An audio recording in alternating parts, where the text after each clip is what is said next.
Yung usok mula sa uling, pwede palang gawing abono? Ngayong araw ay pag-uusapan natin ang isang natural na produkto na nagiging popular sa agrikultura, ang mokosaku.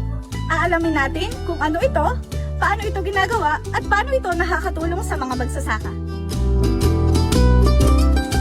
Ang mokosaku o wood vinegar ay isang likidong produkto na nakukuha mula sa usok ng kahoy habang ito ay ginagawang uling. Kapag ang usok na ito ay pinalamig at kinondensa, nagiging likido ito na tinatawag na wood vinegar o mokosaku.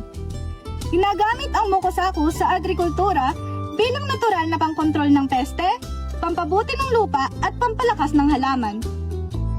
At alam nyo ba, na dito mismo sa Office of the Provincial Agriculturist ng Batangas, mayroon tayong pasilidad kung saan gumagawa ng mokosaku. Karaniwang hinahalo muna sa tubig ang mokosaku bago gamitin dahil ito ay concentrated. Kapag diluted, maaari itong i-spray sa mga dahon ng halaman upang makatulong sa pag-iwas sa peste. Maaari rin itong ihalo sa lupa o compost upang mapabuti ang kondisyon ng lupa at makatulong sa paglaki ng mga pananim. Yan ang mahalagang kaalaman tungkol sa mokosaku. Huwag kalimutang mag-like, mag-share at mag-follow sa aming page. May natutunan ka ga? Tara, tanim tayo!